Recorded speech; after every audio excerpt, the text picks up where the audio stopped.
submission, the winner in the red corner, Eduard, the landslide Folayang!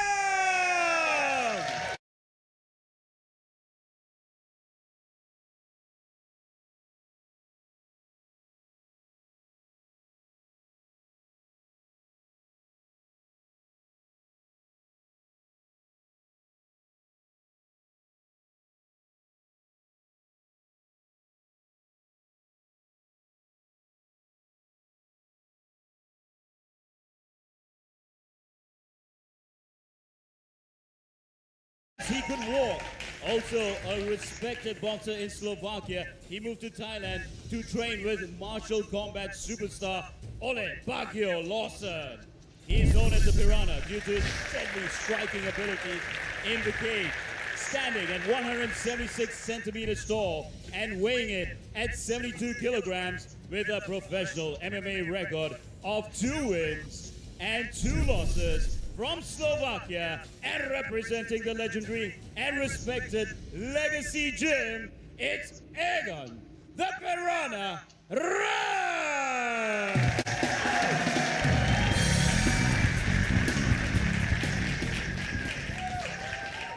Fighting out of the red corner, this man is a multi-medalist from International Wushu and is the #1 ranked lightweight fighter out of the Philippines. He strikes fear in his opponents with a powerful range of punches and submissions.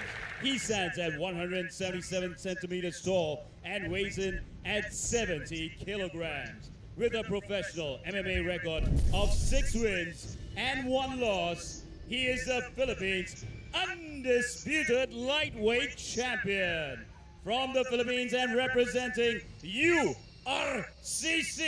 it's Eduard, the landslide Folayang!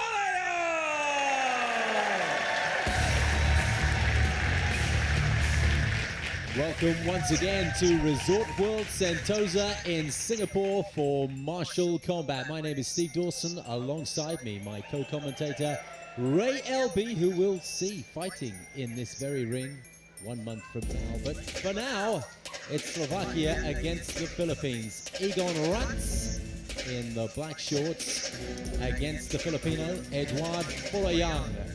And Ray, I know you've got high hopes for an exciting contest here. Yeah, Egon is a King's Cup veteran.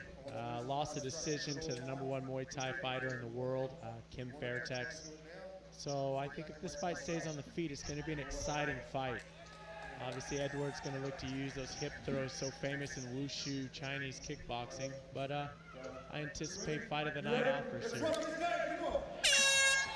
Well, I know you believe Racz to be the most accomplished Muay Thai fighter on the card this evening, so let's see what he's got to offer in the black trunks. Up against a very highly regarded Filipino, and they're on the deck straight away. Good double leg by Eduard. Egon's done a good job of establishing his half guard. What I'd like to see him do is use that right arm to try to push down on his knee and establish the full guard. From here, there's really not a whole lot he can do other than trying to work himself back up using the fence. Yeah, Racz does have the fence where he can, as you say, ease himself back up, just get a little bit of leverage there, push himself up with the legs perhaps, but seems content to try and nullify Folayang for now. Egon, training with Ole Larson and Malik Malawai, who we'll see later tonight, is a very experienced fighter, having 70-plus fights between K1, Muay Thai, MMA. He is a Draka champion, winning that title in Khabarovsk, Russia, earlier this year. So a very experienced fighter. And all the while, Folayang sending that right hand into the side of the Slovakian fighter. Point scoring, of course. These are 5-minute rounds. It's hard work in there for these guys, but the judges have their pens by their scorecards, and they'll be looking at those punches going into the side there. You're getting the best angle you could possibly get. Our camera woman right up against these fighters, inches from the action. Now this guillotine choke looks like it might be getting tighter. You know, Eduard really wasn't showing much respect to it. Now I can see him pushing down on the legs. Looks as if Egon might have this choke sunk in. Slowly but surely the trouble is coming, but he escapes it. Nicely done. And the Singaporean crowd showing their education for mixed martial arts, cheering as the escape from that guillotine choke is accomplished. just lifting Egon up there and throwing him back onto the canvas to wind him. Egon doing a good job of controlling that overhook with that left arm there. That's keeping the posture broken down. So no real big strikes are raining down. These small titty-tatty points, but nothing big and damaging. Yep, a quick exchange of punches there. And now it's Folayang who's trying to send the punches down, but looks like they could be back on their feet. That was short-lived.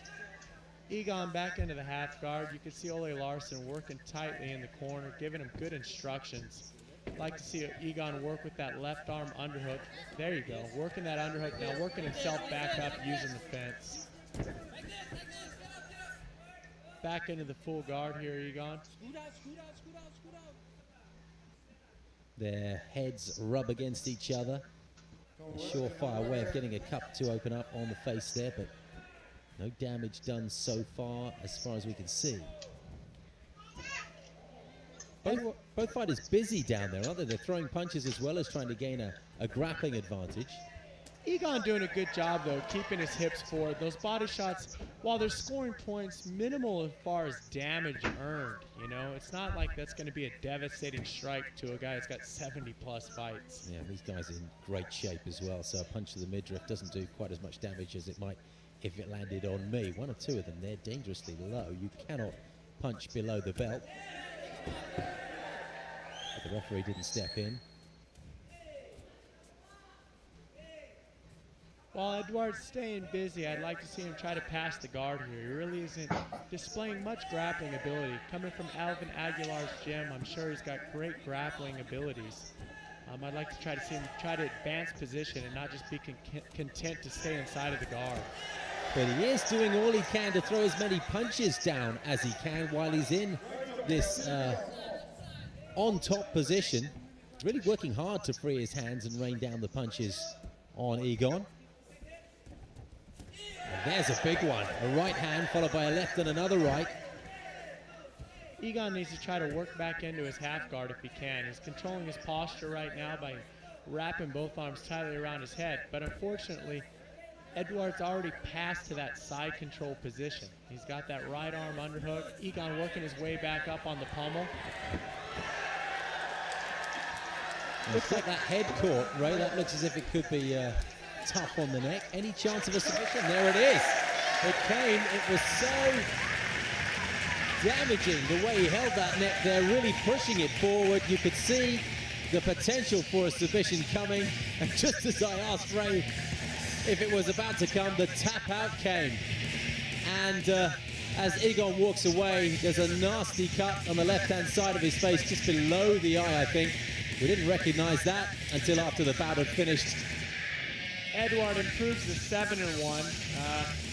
Obviously, one of the top fighters coming out of the Philippines. With his only loss coming to John Tuck in Guam, the rumors are rampant that this guy is going to be the next Filipino fighter to be signing with the UFC, which potentially could mean that he's one of the top fighters in the world. Yeah, that's a big deal. And he has been tipped for that status. This win will do him no harm whatsoever. A first-round submission. But he was busy the whole time with his punches. A really good workout for the Filipino. Improves his record and takes one step closer to signing with the UFC. Much touted.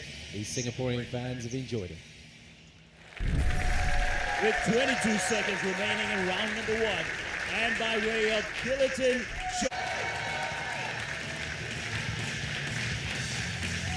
Edward, tell us, how's it feel after such a hard-fought victory and staying undefeated? Now, what was interesting, I mean, you're known for your wushu and stand-up skills, as well as against your opponent's Muay Thai background. Was it your strategy coming into the fight to get onto the ground quickly to establish a ground game? When I see the opportunity to make it on the guillotine choke, then I grab the opportunity. At any time during the fight, did he hurt you at all? Yeah, his kick is also a strong one. Okay, great. Before you go out, Edward, any words to your new fans here in Asia, as well as in the Philippines? Those of you that are watching the millions of new fans that you're going to be having being on martial combat here at Resorts World?